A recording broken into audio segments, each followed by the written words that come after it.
que no está dentro de los parámetros normales. En este caso mencionamos lo que es en el tema de daño a la salud. Está la enfermedad, morbilidad, está la muerte, ¿no? Entonces, eso es sobre los problemas. Entonces, nosotros como personal tenemos que saber priorizar sobre ese grupo de riesgo qué medidas nosotros vamos a tomar. De manera general, al final, le voy a leer a qué se refiere, pero ya más o menos les estoy adelantando antes de empezar la clase, ¿ya? Priorización de los problemas de salud. Sobre este tema hay lo que es fórmula, hay cuadro, es más literal y en parte numeral que está implicado a la explicación de las siglas sobre este tema. Como prioridad, ¿cómo priorizar los problemas de salud detectados de una comunidad? Es lo que le decía yo. ¿Cómo nosotros debemos de priorizar? Nosotros debemos de... ¿Hay otro sinónimo? ¿Cuál puede ser de priorizar? Uno dice, es prioridad para mí estudiar. Es prioridad para mí no sé trabajar. A ver, ¿qué es priorizar en salud? Es importante para mí. Eso, es importante. O sea, todo lo que es importante de resaltar cuando presenta un problema de salud, que es lo que nosotros tenemos que hacer en la comunidad, sea en un barrio, en un distrito, en un municipio o en todo el departamento de Santa Cruz, donde nosotros estamos haciendo el estudio. Ahora, priorizar, organizar las cosas para que resalte o nosotros veamos lo más importante y se haga y se trate primero, ¿ya? ¿Qué es lo que se tiene que tratar primero? Buscar la causa, el origen de en este caso, de la enfermedad, ¿no? Ahora, es de acuerdo a los diferentes factores que incluyen cuán crítica sea esta tarea. ¿Qué significa? De que tenemos que analizar nosotros, por ejemplo, si hay un grupo de riesgo en este distrito 1 de cierto número de personas, por ejemplo aquí, no hay agua potable en todo el distrito 1 y tienen los niños diarrea y los adultos. Tenemos que priorizar, investigar el por qué la causa de diarrea. Ya estamos detectando que es el agua no potable, ¿no? A eso se refiere, ¿ya? Si es urgente, nosotros tenemos que hacer una propuesta de tratamiento para mejorar esa calidad del agua. O también, o si no es urgente, ¿y cuánto tiempo lleva de completar cada uno? Ahora, la priorización, ¿qué significa? La jerarquización. Por ejemplo, cuando nosotros hablamos de esto de las normas legales, hay un triángulo que se llama la pirámide de Kelsen. En salud es lo mismo. Aquí en el triángulo, en la punta, está la Constitución, que es la norma jurídica, la MAE, y del cual desprenden todas las normas. En este caso, ¿qué es lo que pasa en priorización? Aquí tenemos en la punta, en el triángulo, ¿cuál es lo primordial? Tenemos que ya, para tratar todos los pacientes con diarrea, sean menores o adultos, ¿qué tenemos que priorizar? Ya detectamos cuál es el problema, el agua. ¿Qué es lo que tenemos que priorizar? El tratamiento del agua como personal de salud. A eso se refiere la priorización, a la jerarquización. Después pueden haber otros factores, ¿ya? ¿Qué pueden haber? Recursos económicos de los pacientes, de las personas que no tengan, que sean de escasos recursos, personas que no tienen un trabajo estable, y así va bajando de algo secundario, y lo primero es el agua potable. Ahora, ¿cuál es la ventaja de la priorización de los problemas de salud? Uno tiene que hacer el estudio cuidadoso, como le dije, tenemos que saber detectar qué es lo primero que nosotros, qué es lo que nosotros primero vamos a tratar. Otro, el resultado tiene que ser claro y fácilmente entendible de todos los casos. Por ejemplo, ahora que está la gripe, la influenza, tenemos que saber nosotros detectar que en un colegio hay bastantes casos. Como les dije ayer, les voy mencionando, si se presenta tenemos que ver si el regente desde el ingreso no hace las medidas de bioseguridad. Si hay niños con influenza y los padres no son conscientes, le dicen a la profesora, mi hijito fue diagnosticado con influenza, pues no hay que enviarlos al colegio, ¿no? Si están empezando con los síntomas, así evitamos el contagio, ¿ya? Entonces, tiene que ser fácilmente entendible. Ahora, ¿cuál es la desventaja de este tema, de este capítulo de priorización? Hay criterios no visualizados. ¿Qué significa? Que hay personas dentro del personal de salud que no entienden qué es priorización o no detectan qué es lo prioritario. Otro que es poco flexible, o sea que sí o sí nosotros tenemos que detectar cuál es la prioridad, cuál es el factor que está causando esa enfermedad o esa patología en toda esa comunidad. Lo otro, no se puede utilizar grupos muy grandes, ¿ya? Si nosotros queremos hacer un estudio específico, a ver si en el caso del COVID, ¿dónde empezó el problema? Cuando estaban festejando aquí en Porongo, ¿se acuerdan? Empezaron a las personas, lo aprendieron, querían meterlos presos, que bebieron y de ahí empezó, ¿no?, a difundir así. No se puede ver en grupos muy grandes. ¿Qué es lo que se hace aquí en Santa Cruz? En este caso del COVID. Ahí ellos han hecho el estudio por distrito. En ese lado del municipio de Porongo empezó, se fue expandiendo hacia los demás distritos. Se fue haciendo el estudio por distrito. No se va a hacer de manera general, así a grupo cerrado, a todo el departamento de Santa Cruz, se refiere a eso. Ahora,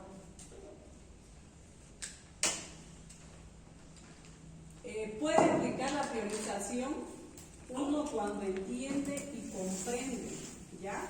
Uno tiene que saber, entender y captar, comprender para qué yo voy a aplicar la priorización de este problema de salud.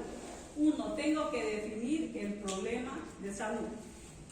Uno, es COVID, ya. En el anterior caso era con deshidratación, sin deshidratación. En los casos de los niños, los que les dije, son niños con gripe, con influenza. Yo tengo que saber definir como personal de salud cuál es la patología de la enfermedad, la magnitud del problema, cuántos pacientes me está afectando o cuánto es el número de población enferma, la gravedad del problema, si es urgencia, emergencia, si hay tiempo para esperar y si no. En urgencia hay espacio de tiempo, la emergencia hay que actuar de manera inmediata, ¿no? Ya. Ahora, la capacidad del servicio y de la sociedad a resolverlo, la capacidad que tiene el personal para resolver ese problema, la importancia del daño y su consecuencia. Ahora, si hay algún acuerdo entre la comunidad, aquí también pueden participar, como les decía, si fuera en un municipio, los ALS, las autoridades locales de salud. En este caso en la ciudad, le llaman las juntas vecinales, que también pueden participar en este acuerdo de hacer un compromiso, uno de ir si es al director del colegio para hablar sobre los niños, o si es sobre cierto barrio de que tenga un número elevado de gripe o influenza para tomar algunas medidas, hacen algún acuerdo. Se tiene que cumplir las metas planificadas. Si es a corto plazo, en el momento, no puede ser a mediano ni largo plazo, dependiendo de la patología de la enfermedad. Lo que les mencioné, este tema está relacionado con si no me equivoco, el segundo capítulo, el daño a la salud. Ya, como les dije, el daño a la salud es sinónimo de enfermedad, de discapacidad y de muerte. Ahora, aquí en adelante vamos a empezar a hablar del riesgo absoluto y riesgo relativo, ¿ya? Donde les expliqué que van a haber cuadros, letras, todas esas cosas. A ver, el riesgo, de manera general, ¿qué es el riesgo? El riesgo es la probabilidad que ocurra un daño. El daño se refiere al evento epidemiológico, en este caso ya sea una enfermedad, el accidente o la muerte de cualquier persona por diferentes tipos de patología. Se determina este riesgo con dos tipos de criterios, clínico y de laboratorio, si fuera en este caso de cualquiera de estos ejemplos aquí. Entre laboratorio clínico y de clínico y de laboratorio, aquí nosotros vamos a cuantificar su frecuencia de la comunidad. Vamos a, por ejemplo, si en Valle Grande, generalmente en Valle Grande la gente es diagnosticada con Chagas, porque hay mucha dichuca, ¿no ves? ¿Ya? Ahora, ¿qué es lo que se hace acá? Acá se cuantifica la frecuencia de la comunidad. ¿Qué es lo que hacemos en estos pacientes? En la clínica ya los diagnostican porque tienen problemas del corazón, de los intestinos, tiene cardiomegalia, megacolon, etc. Los pacientes con Chagas. Y para confirmar, hacemos el laboratorio del parásito del tripanosoma cruzi, ¿ven? ¿Ya? Entonces, en este caso, aquí aplicamos en ese tipo de patología. Pueden haber otros ejemplos. Se expresa en tasa. En este caso, hay dos ejemplos que yo le puse: la tasa de mortalidad infantil y la tasa de mortalidad materna. La tasa de mortalidad infantil, ¿a qué se refiere de manera general? No les voy a poner ejemplos, casos complicados, porque ya con lo que viene el riesgo relativo y riesgo absoluto suficiente para mí con este tema, Ya solo aquí vamos a definir la tasa de mortalidad infantil, porque en lo posterior, en los otros temas, se aplican en cuadros que están más entendibles. ¿Ya? Ahora, la tasa de mortalidad infantil mide la probabilidad de un recién nacido de morir antes de cumplir su primer año. Es el porcentaje de muertes por cada 1000 nacidos vivos. Aquí, si se presenta antes de los 28 días, ¿cómo se llamaría la tasa de mortalidad neonatal? Si es antes de los 28 días, es tasa de mortalidad neonatal. Posterior a eso, es tasa de mortalidad infantil. Ahora, otro tipo de ejemplo, tasa de mortalidad materna. Mide el riesgo de morir en una mujer, ya sea embarazada, parto normal o por cesárea, y el puerperio, cualquier tipo de puerperio, inmediato, tardío, etc. ¿Ya? Aquí se aplica la tasa de mortalidad materna.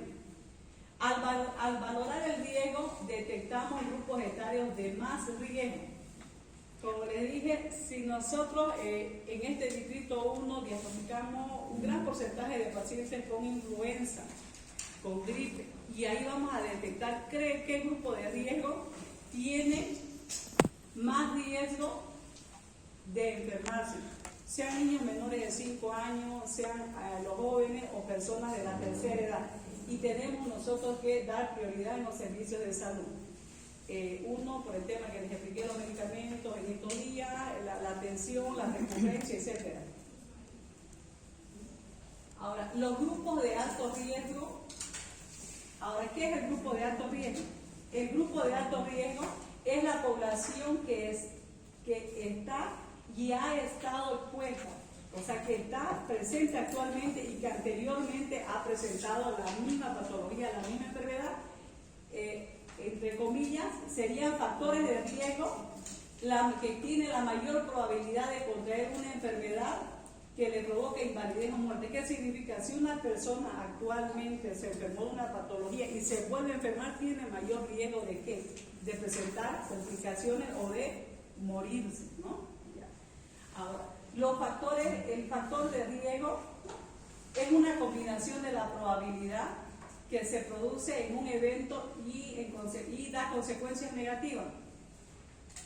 Ahora, el factor de riesgo en ciertas circunstancias, condiciones, características está asociada a la probabilidad que ocurra un daño de salud. Esto lo hemos repetido antes, el daño de salud. Puede ser determinístico y predictivo. Esto, ¿qué significa determinístico? Es el desarrollo del daño, la enfermedad, discapacidad, muerte. O sea que es determinante, es tácito, es como le digo, es que no se puede cambiar, que eso sí o sí se va a presentar, eso de manera espontánea o de manera involuntaria. No digo voluntaria porque no es provocar, de manera involuntaria, es determinante, sí o sí se va a presentar. Ahora, lo predictivo solo anuncia el daño. Factor de riesgo, por ejemplo, cuando yo estoy empezando con un resfrío, con una gripe, solo estornudo, me siento así decaída, es predictivo. Puede ser que me esté dando un resfrío, o también puede ser que tenga yo duda de que sea COVID. ¿Cuál es la diferencia? Que no me está dando fiebre, etcétera. Predictivo de que sí, yo me está causando algún daño, algún tipo de enfermedad. Pero en lo determinístico, ya los síntomas son clásicos. Cuando es COVID, empieza con fiebre alta, empieza con las características de los síntomas específicos de la enfermedad. ¿Ya? A eso se refiere determinístico y predictivo. El uno es clásico con su sintomatología, el determinístico y predictivo hay duda, que no es específico. Ahora, según su naturaleza se clasifica en interna y en externa. El factor de riesgo. Ahora, en esto de la naturaleza no lo vamos a desglosar de interna y externa. Vamos a hablar lo que ya yo mencioné, lo que me interesa que ustedes aprendan sobre este tema de priorización, esto de la salud. El riesgo expreso se mide, como dijimos en un inicio, en tasa. Aquí en este ejemplo de este cuadro, si ustedes se lo memorizan, este cuadro de los libros, de cualquier libro que ustedes vean sobre este tema, o del doctor que está del doctor, ¿cómo se llama el docente? El va a ser necesario que ustedes que significa la haya. Entonces ya si esto se lo tienen en mente, este cuadro didáctico, le van a entender fácil, ¿ya? Aquí miren, por ejemplo aquí, en una población X se puede presentar un caso Y sobre este cuadro de situación. Esta es una tabla de representación de una población, de cualquier población, distrito, barrio, puede ser de una comunidad, etcétera, ¿ya? ¿Qué significa A? ¿Qué significa B? Lo que les voy a empezar a explicar. C y D. El A, si una población, aquí por ejemplo, los componentes, ¿cuáles son? El sí y el no, arriba y al lado izquierdo. Ahora vamos a empezar a descifrar el A. Si una población expuesta presenta factores de riesgo, este va a presentar daño ¿en qué? En cuestión. Ahora el B. Si esta población con factor de riesgo, aquí con este no presenta daño en cuestión. Ahora, ¿qué significa el C? De esto se arman las fórmulas, perdón. ¿Ya? De este cuadrito se desprende cierta fórmula. El C. Si hay una población no expuesta a factores de riesgo, que no tiene ningún factor de riesgo, aquí va a presentar, ¿qué dice? Sí, va a presentar daño en cuestión. Ahora el D. Si esta población no expuesta a factor de riesgo, no presenta daño en cuestión. Miren, fíjense, estos cuatro cuadraditos, ¿qué dice? Daño en cuestión, daño en cuestión, daño en cuestión. ¿Entendieron? Estos cuatro. Aquí dice el sí y el no. El sí que presenta este daño en cuestión. Y aquí el no que no presenta el daño en cuestión. ¿Ya? Ahora, este sí del lado izquierdo y este no es el factor de riesgo. De ahí se saca la interpretación para la fórmula. ¿Qué significa A? ¿Qué significa B? ¿Qué significa B? ¿Y qué significa D? Ahora, el total de población expuesta a este factor de riesgo viene a ser la suma entre el daño en cuestión y el que no tiene daño. Y el total de población expuesta al factor de riesgo A más B.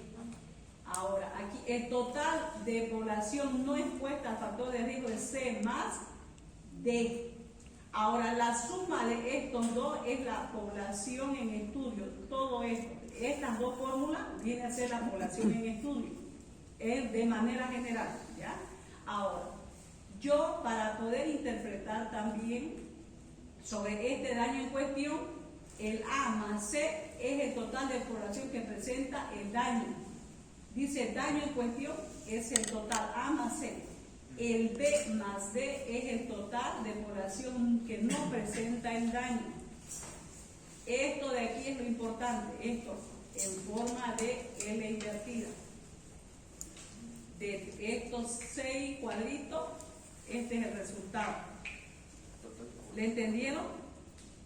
¿Sí? Facilito, ¿no? Y así le pueden sacar una foto y ustedes mismos practican mentalmente y sáquenle foto.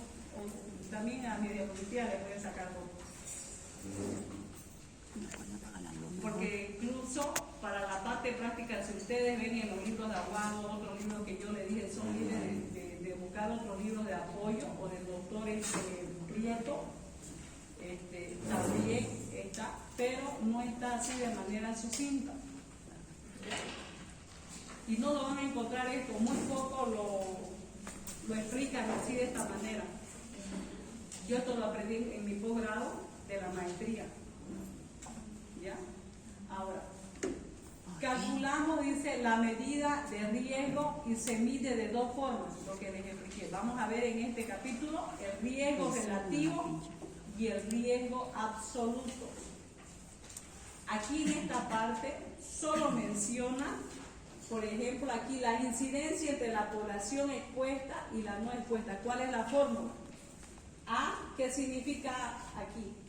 A dijimos que es la población expuesta al factor de riesgo que presenta daño, dividido acá abajo, A más B, sobre este total de población expuesta al factor de riesgo. Ahora aquí, Incidencia entre la población no expuesta. ¿Cuál es la fórmula? El C. ¿Qué dijimos del C? Población no expuesta al factor de riesgo que presenta daño en cuestión dividido entre ¿qué? Sí, dividido. Bueno, aquí.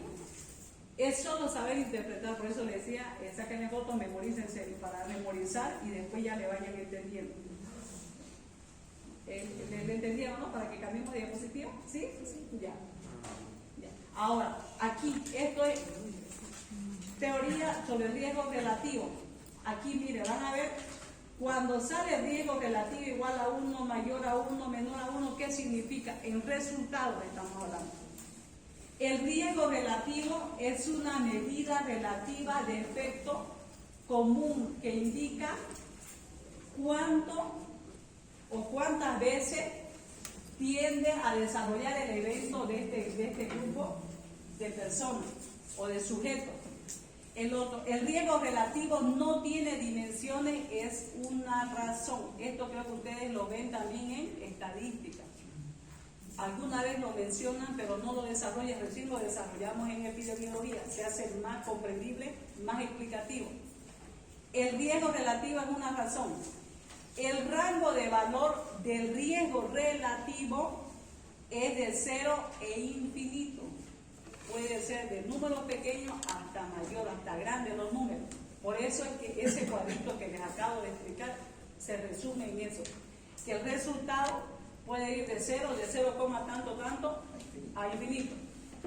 Identifica la magnitud o fuerza de asociación, lo que permite comparar la frecuencia que ocurre el evento de la enfermedad, la patología.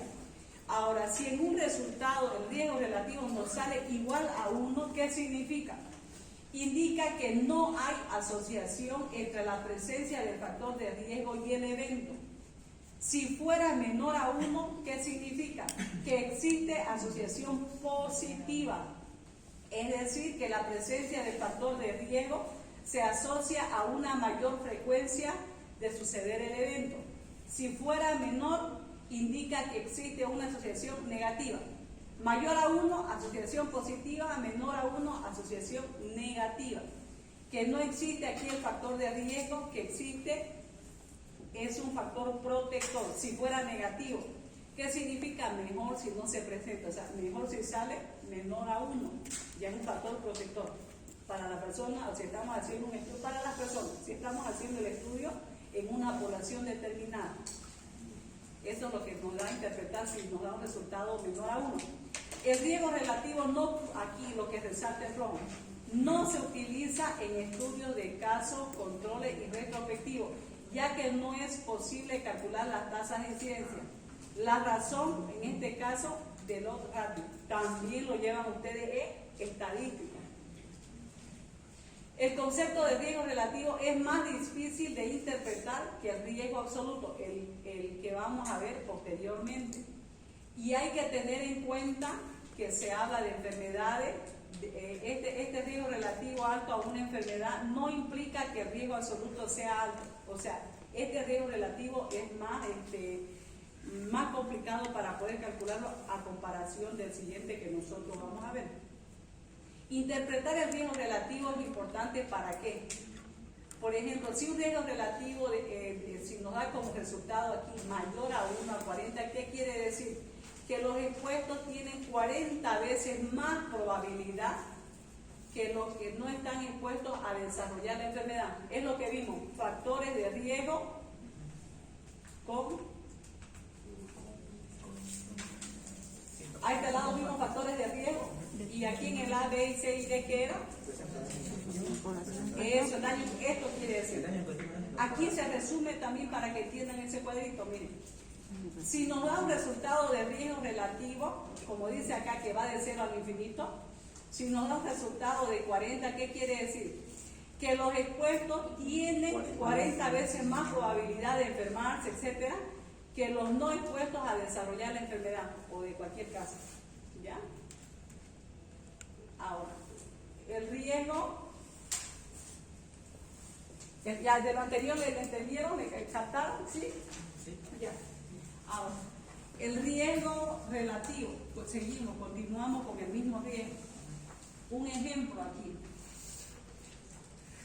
El anterior fue en letras mayúsculas sobre ciertos casos y esto es en letras minúsculas sobre otros casos del mismo riesgo relativo. Ejemplo, el mejor estudio para calcular el riesgo relativo en ciencia en el área de la salud de nosotros son los estudios prospectivos. En este caso, estudios de cohorte, ensayos clínicos cuando nosotros, por ejemplo, estamos haciendo estudios de una enfermedad nueva. Queremos ver un tipo de medicamento X que queremos aplicar a 10 pacientes que estamos estudiando. Agarramos nosotros, han escuchado de los ratoncitos antes de farmacología, le aplican cómo reaccionan cada ratoncito sobre ese medicamento. Ahí vemos nosotros cuán efectivo será ese medicamento o no para esos pacientes con ese diagnóstico. Ahí, en este caso del ensayo clínico, donde la población, aquí por ejemplo también se extraen las muestras para la enfermedad. En este caso también lo mismo, en estos pacientes podemos extraer ya sea la sangre, podemos pedirles muestra de orina, o el líquido cefalorraquídeo con procedimientos especiales cuando tienen algún tipo de cáncer, de tumores, etc. ¿Ya? Ahora, este factor de riesgo tiene, o sea, este factor de riesgo aquí menciona y otras sin a tal exposición. También puede haber casos de pacientes, por ejemplo, que tienen algún tipo de patología y de a la larga, con el tiempo, no se dan cuenta que tenían esa enfermedad. Ocurre generalmente con los tipos de cáncer, ¿no? Que también aquí, esto sin exposición, o sea, no necesariamente que ella, por ejemplo, tenga el cáncer de piel, ¿no? O cáncer de, no sé, de mama, que yo esté en contacto, ella me va a contagiar, ¿no? No necesariamente tiene que estar en exposición al lado mío para que me contagie, a eso te refieres. De cada muestra se calcula la incidencia acumulada de encuesta y se calcula su cociente.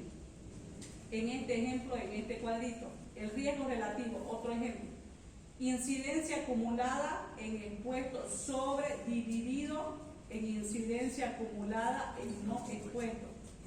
Aquí, si se dan cuenta, es diferente a esto de aquí.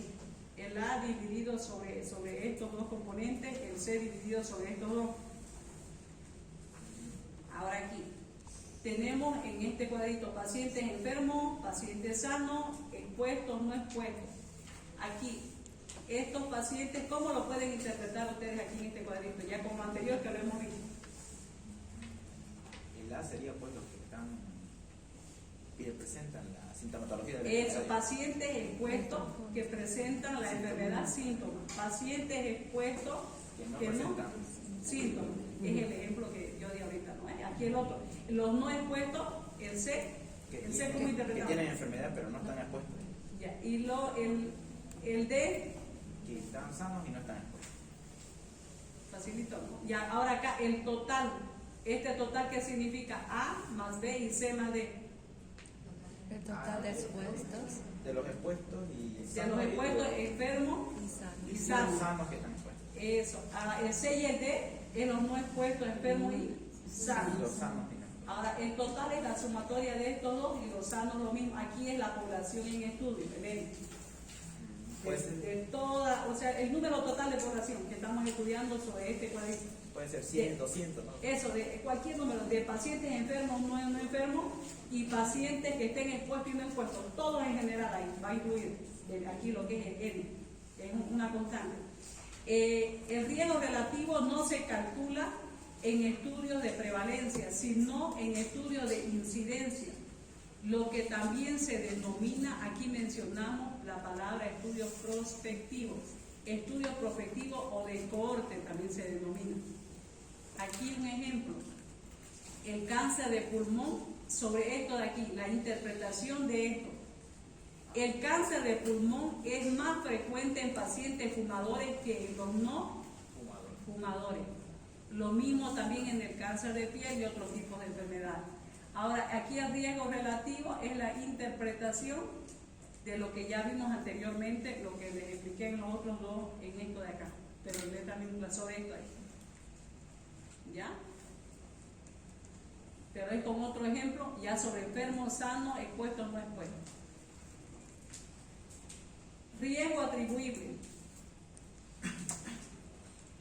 El riesgo atribuible es en una población expuesta a un factor de riesgo, es la diferencia entre ¿qué? Entre la incidencia de enfermedad en expuesto, esta es su interpretación, su sigla, la I, la incidencia de I sobre expuesto, y no expuesto es la I y la N, o también así como está aquí. O sea, cómo nosotros lo podemos de manera sucinta interpretar al factor de riesgo. La diferencia entre ambos valores proporcionan el valor de riesgo de enfermedad en la cohorte expuesta, que se debe exclusivamente a la exposición del factor de riesgo. Este riesgo atribuible es una medida del impacto del riesgo en la población general. En lo otro, ¿de qué hablábamos? ¿Qué tipo de poblaciones? Aquí hablamos en este riesgo atribuible, aquí dice, mire, está resaltadito, medida del impacto del factor de riesgo en la población. ¿Y en lo otro?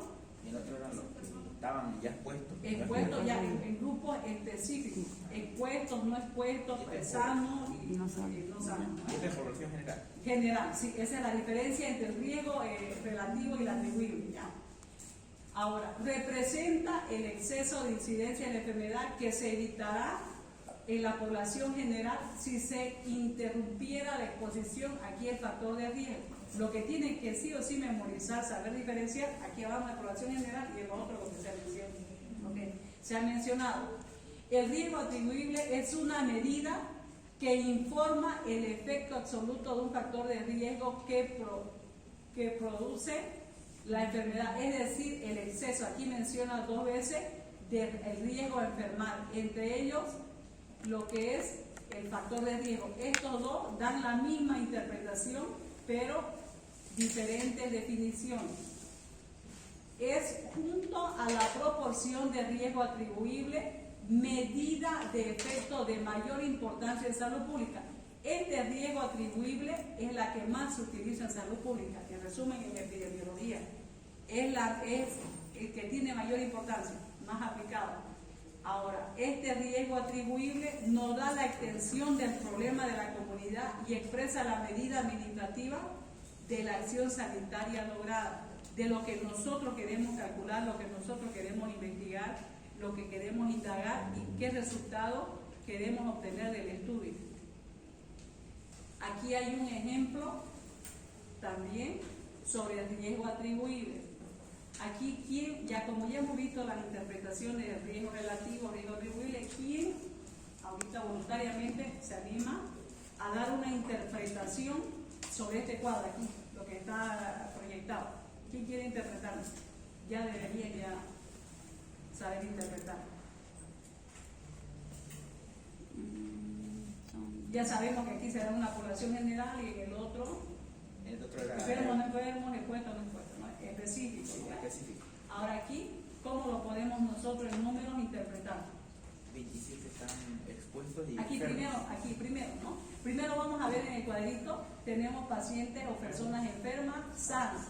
Ahora el otro componente, expuestos al factor de riesgo X, no expuestos al factor de riesgo X y total. Y de ahí empezamos a interpretar. Aquí, ¿cuánto es el total de la población? Ahora, ¿quiere interpretar? Ya, interpreta. Ya, me parto. No, claro, explica. A ver, entonces, incluye la exposición factor de riesgo X en la población. Digamos que en esta parte vamos a interpretar, digamos, un ejemplo, una tuberculosis. Ya, aquí vemos primero en el cuadro pacientes enfermos que están con tuberculosis y pacientes sanos. Pero estos pacientes, a ver, vamos a ver esto, expuestos al factor de riesgo X, o sea, expuestos al factor de una tuberculosis. 27 están expuestos, enfermos con tuberculosis, pero por ahí estos 455 están viviendo con ellos, con los 27, y por ende tienen un factor de riesgo. Y por eso son en total, 482 los que están expuestos, sanos y a la vez están enfermos. La suma de esos dos. Y los no expuestos al factor de riesgo es que estos de aquí, aunque no estén en lugares epidémicos de la enfermedad, o endémicos de la enfermedad están enfermos, digamos, estuvieron de viaje tal vez, se fueron de un lugar y llegaron a un lugar que no es endémico y se enfermaron y presentan la sintomatología donde no había la enfermedad. Entonces, y los sanos son aquellos que aún no están expuestos al factor de riesgo, pero tampoco presentan la enfermedad. Pero estos sí presentan y no están expuestos al factor de riesgo. Y esa la suma de esos dos da 1908. Entonces la total de todos estos sumaría pues la suma de estos, de los enfermos, tanto de los expuestos como los no expuestos, y enfermos y los sanos, daría un total de 2.390. Es una población. Eso ahí lo damos. De 482 personas expuestas al factor de riesgo, 27 desarrollan la enfermedad.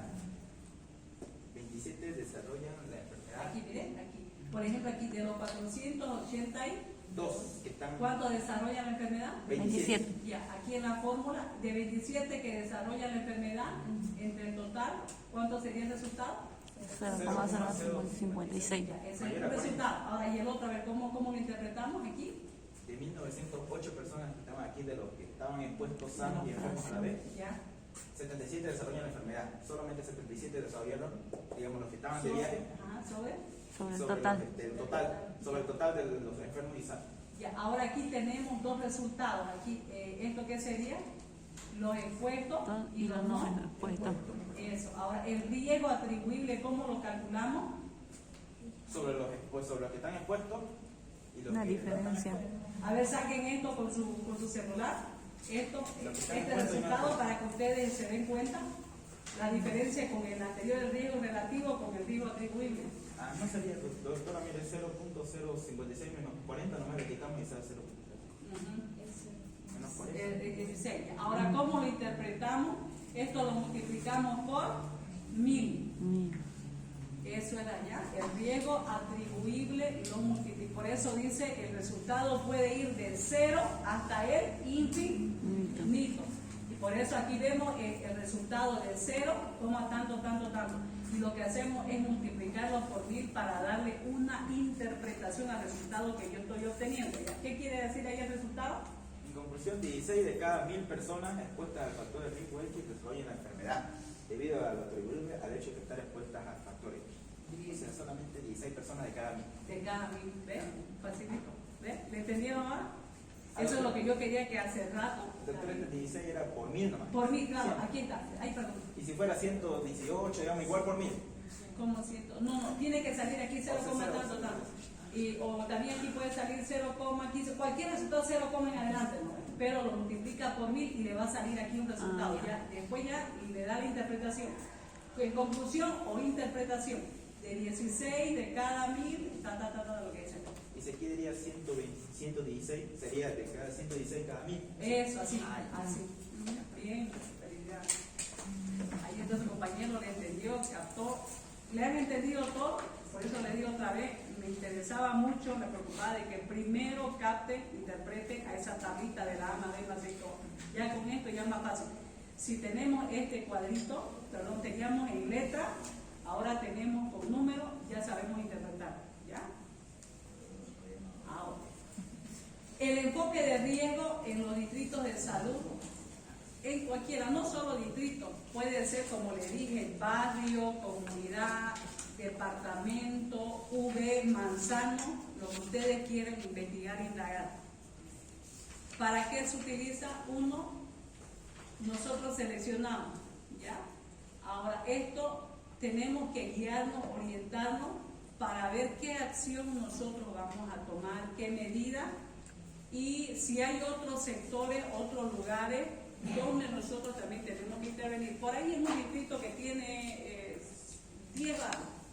Son 3 barrios que están afectados por esa enfermedad, esa patología, y hay un número significativo de pacientes. Tenemos que ver si vamos a indagar en otros barrios que están alrededor, ¿no? Por ejemplo, en este caso, el paciente con dengue, ¿no? Sabemos que el paciente con dengue que está en una casa con síntomas de dengue hemorrágico, nosotros al perímetro, a la redonda, a ciertas cuadras, tenemos que averiguar e indagar como personal de salud. No es normal que en la casa aquí de él agarre, diagnostique el personal de salud, paciente con dengue con signo de alarma, dengue hemorrágico. Ya tiene, a ver, medicación, a ver cómo reacciona, si muere, no muere, bien listo, ¿no? Entonces, el vector puede, al signo de adelante, de atrás, de la derecha y de la izquierda, también puede él transmitir el dengue. Y se tiene que hacer un estudio a 2 cuadras al perímetro, a la redonda. Si yo detecto varios pacientes, él está con síntomas, con signos de alarma, puede a otro paciente aparecer en la siguiente casa, en otra esquina, y eso se va ampliando. ¿Qué quiere decir? Que yo tengo que mi estudio hacerlo más amplio, dependiendo también del tipo de patología de enfermedad, ¿ya? Así hacen en el Servicio Departamental de Salud. Por eso es que se preocupan cuando estamos en épocas del dengue. Van a ver en la tele frecuentemente que hablan de los casos. En este caso están hablando de la influenza, también toman sus medidas, se aplican todos estos conocimientos que yo les estoy transmitiendo, ¿ya? Pero con ejemplos sencillos, no complicados, para que puedan captar. Ahora, un ejemplo, el consumo, lo que les mencionaba al inicio, el consumo de agua contaminada es un factor de riesgo de diarrea. A su vez, esta diarrea es un factor de riesgo de desequilibrio hidroelectrolítico que le va a causar al niño o al adulto ¿qué? Deshidratación. Y este es un factor de riesgo de muerte, o sea, va en cadena, ¿no? ¿Cuál es la causa? Dijimos al inicio de este capítulo, el consumo de agua que no tenga agua potable, ¿no? Y esto va a ir desencadenando lo que viene por desequilibrio, deshidratación, hasta ya la persona puede morir. Generalmente esto da en el campo, ¿no? Donde no llegan los servicios básicos, ¿ya? Ese es el tema. ¿Alguna pregunta que quieran hacer? ¿Nada? En la siguiente clase ya vamos a ver cuadros más complicados, ya con diferentes tipos de patologías, diferentes interpretaciones. ¿Ya? Nos vemos el próximo martes y el siguiente sábado.